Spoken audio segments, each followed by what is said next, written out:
to expose the secret life of teenagers and emerging adults, the Sex Ed edition.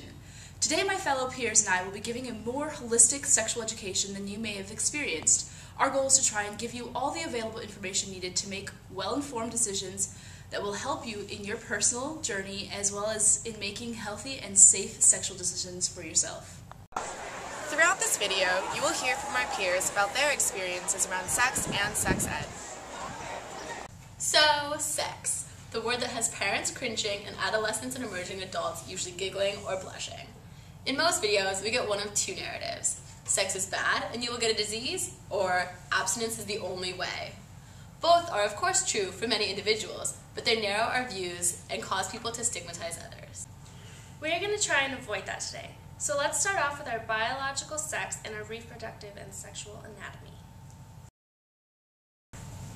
Humans have categorized themselves based on biological sex: male, female, and intersex. These labels are based on what reproductive and sexual anatomy a baby is born with, along with their hormones and chromosomes. Here are just a few of those organs. A female XX is considered to be someone who is born with following sex organs, both internal and external: vulva, mons veneris, vagina, cervix, uterus, fallopian tubes, ovaries, hymen, G-spot, and urethra. A male, XY chromosomes, is someone who is born with the following sex organs, both internal and external: penis, shaft, foreskin, scrotum, testicles, prostate gland, vas deferens, urethra, and seminal vesicles. Those who are labeled intersex are people born with one or multiple internal or external organs from either the category of male or female. They also may have differing levels of both testosterone and estrogen. At what age did you have your first conversation in sex ed? I guess my first sex ed education class, I can't even say sex, was in 5th grade. We all got into a room, put on a video, we all got personalized packages for personal hygiene, and we found out what a vagina is. These are also on a spectrum, a specific set with infinite possibilities between male and female, with intersex in the middle, that gives people the opportunity for those who self-identify as male or female to do so. Now that the biological aspect of sex is explained, we can go into gender identity. What are a couple of things that you think everyone should be taught in adolescence about sex ed? Safe sex practices for queer people. Okay. Anything else? What else? I think that's my main focus. Wonderful, thank you. Yeah. Gender identity is what you think about yourself. It is a combination of hormonal composition and how you interpret that based on the spectra of non-gender to womanness and manness. What this means is that someone can identify their gender on two spectrums and fall anywhere between the two with an infinite combination of the two. Gender identity can be a somewhat confusing time for people, and in some cases it can take a great deal of time for people to identify in a way that they truly feel represents them. However, in many ways, outward expression can help people feel comfortable during these confusing times. The way you act, dress, behave, and interact is gender expression. This is how people choose to demonstrate their gender to the world and around them, and is a choice. Once again, this is on the spectrum. It entails looking at the spectrum between agender to masculine and feminine. So for expression, people can wear, act, behave, and interact in an infinite amount of ways that fits their need to feel comfortable both mentally and physically. In your middle school or high school sex education class, were you ever discussing sexual orientation? No. We didn't talk about sexual orientation until I got to high school and I joined my school's Gay Straight Alliance. But in my sex ed class, we just talked about heterosexual reproduction. We also didn't talk about the female orgasm. We just talked about the male orgasm because that's what relates to procreation. So our sex ed class was just about wearing a condom. Thank you. Of course. Now let's talk about sexual orientation, which is who you are attracted to based on physical, spiritual, and emotional levels relative to your own sex or gender. Which is once again on a spectrum. If you haven't noticed a pattern by now, you might want to watch this video again or look up the genderbread person on itspronouncedmetrosexual.com. On this spectrum, people can be attracted to any combination of nobody to men, males, masculinity, and women, females, and femininity. Some of the possible ways that people identify that you may have heard of are straight, a person who's attracted to others of the opposite sex; gay, a person who's attracted to others of the same sex; asexual, a person that may not be attracted to people on a sexual or physical level, but this doesn't mean that they don't have the emotional or spiritual connections in a relationship; and bisexual, a person who has attractions to both males, females, and those who may not identify as either. After discussing biological sex, gender identity, gender expression, and sexual orientation, we can see that it is a complex process and that there is no one correct or right way to identify. There are what we call societal norms, but those are limiting, and with the descriptions above, we can see that the male-female, man-woman, gay-straight, feminine-masculine binaries are too simple to fully cover the fluidity of the human experience. And when it comes to deciding on becoming physically intimate with someone, it is important to not only respect the person you choose to be intimate with, but to respect yourself as well. And that entails being able to make safe and informed decisions. Who did you talk to about sex? Just in my adolescence? Yes. Okay. I think my parents sat me down pretty early, and they taught me, basically the talk that I feel like a lot of people have, but as a young kid, you don't really feel comfortable bringing it up again. So I think, like most other people, I learned from my friends after that from school, and as a result, I had a pretty messed up idea of what sex was and how to have sex with somebody. And then I think there are limitations on that though, because when I figured out I was gay, I felt like I lost that resource too. You can't really, as an 8th grader, go to school and say, oh, hey guys, instead of talking about having sex with your sister's hot friend today, let's talk about having sex with each other. It's just not really a thing that you feel like is ever gonna be talked about, and it's usually the butt of everybody's jokes. So after that, I felt pretty lost, and I think the turning point came from my parents again. It was the week before I came out. I was driving with my dad back from Phoenix. It was basically 3 hours from Phoenix to my house, so I was trapped in the car with him. And he said, okay, son, let's talk about anal sex with other men. And as a 14-year-old, you just really want to stop the car and run in front of it so you can die, because you don't really want to talk about that with your dad. But in retrospect, I think that was one of the most important conversations I had, because as a 14-year-old, it was embarrassing, but as an adult, I say, thank God I didn't have to learn it all from the internet. Thank God I didn't learn everything from porn. And I think that's really important, and I know that I'm privileged in that way, and that a lot of people don't have that resource. Thank you. Yeah. The second half of this film will be discussing the options and ways that we all can be safe when it comes to sex.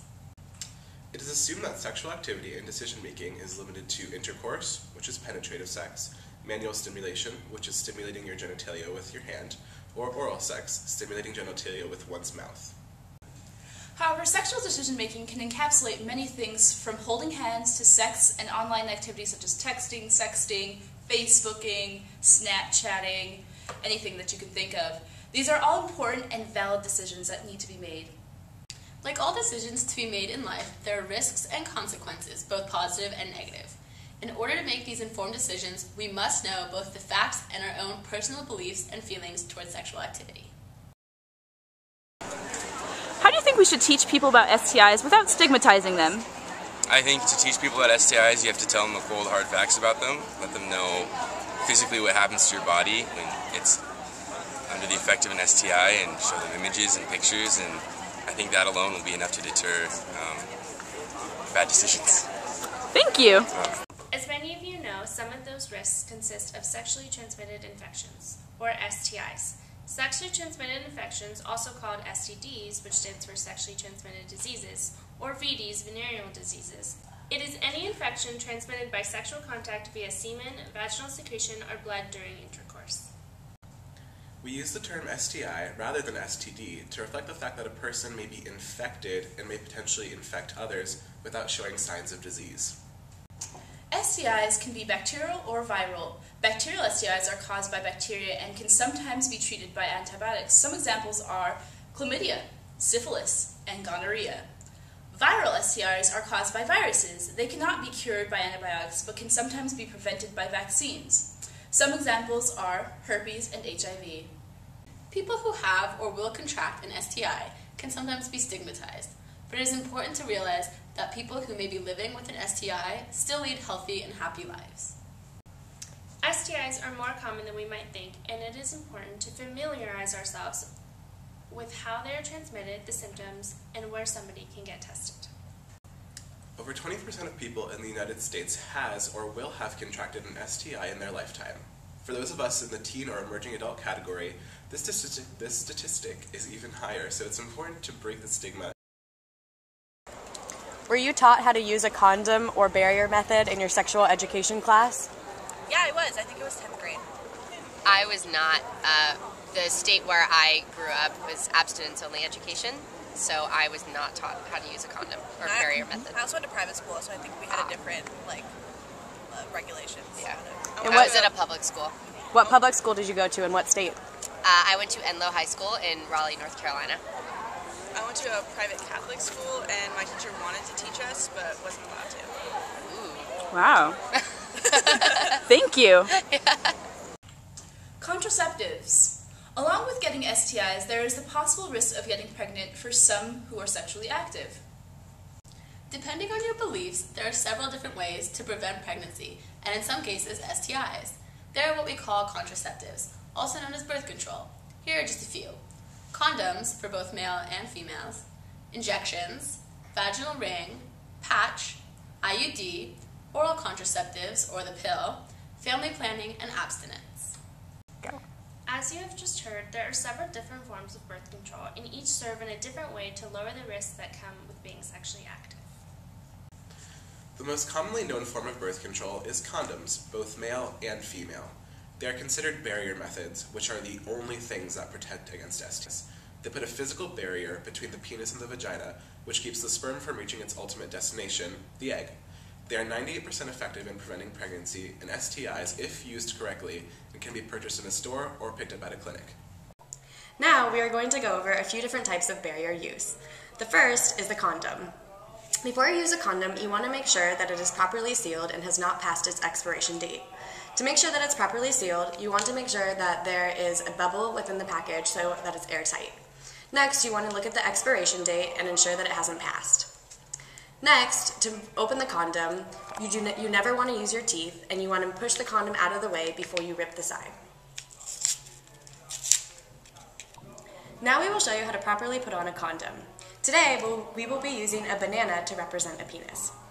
As I said before, you want to make sure that you push the condom down and rip the side to take the condom out of the wrapper. Remove the condom from the wrapper and make sure that the tip is facing upward.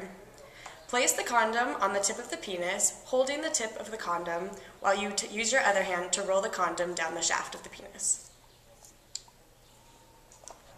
Next, we will discuss one other form of a barrier method, which is the dental dam.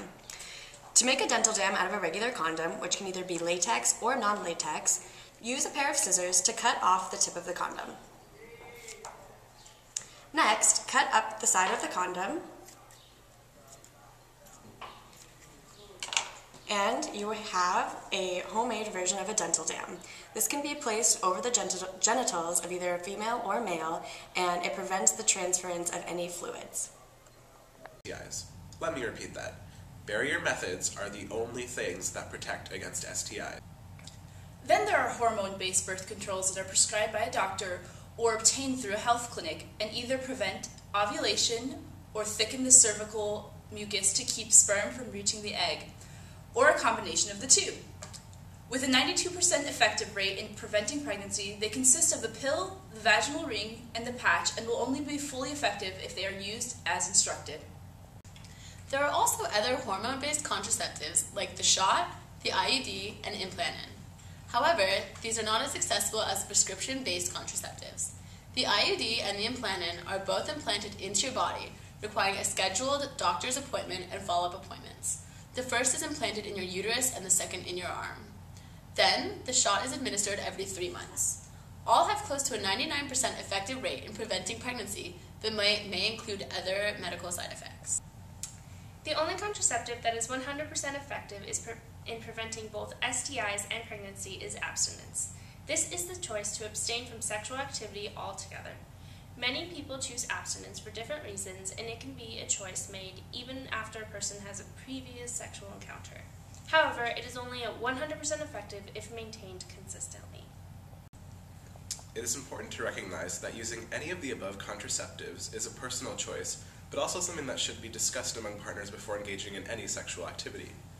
If people choose to engage or not to engage in sex, it's important not to shame or disrespect one another based on a personal choice.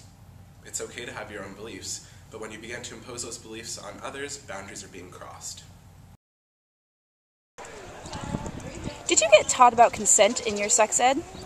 Not really that I recall. I started learning about it in middle school to high school, and I think we were given a very kind of clinical tour about what consent meant, but we really never got into the nuances or actualities of what that looks like, and it wasn't until college really that I started really thinking about consent and getting taught explicitly this is what it means, it's verbal, it's physical, etc.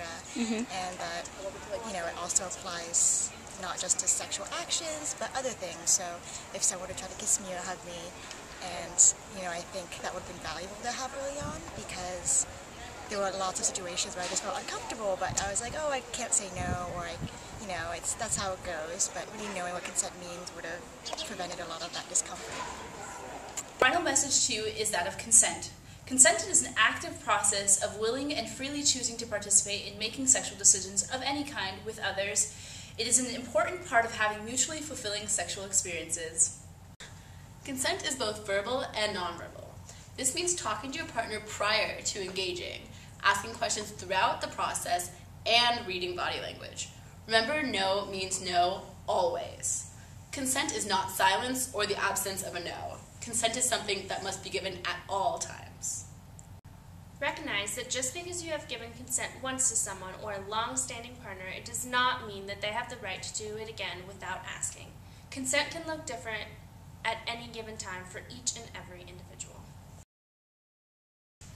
In conclusion, our sexual decisions are our own to make, and depending on what we decide to do, there are many potential outcomes. To conclude this video, it is important that we leave you with this message. Sex is often not what we expect, whether the difference between our expectations and reality is positive, negative, or just neutral. Sex isn't a miracle cure for anything, and it isn't always a fireworks show. It can be a wonderful, natural affirmation of intimacy and an excellent physical and emotional experience as long as you're ready for it, and take it at face value without romanticizing it or imagining it to be something it's not. Remember, it is helpful to talk through this and other decisions with someone you trust, a parent, a friend, a professional counselor, or a mentor. But also remember that it is ultimately your decision whether or not you participate in sexual acts. Thank you for joining us today. Express yourself, so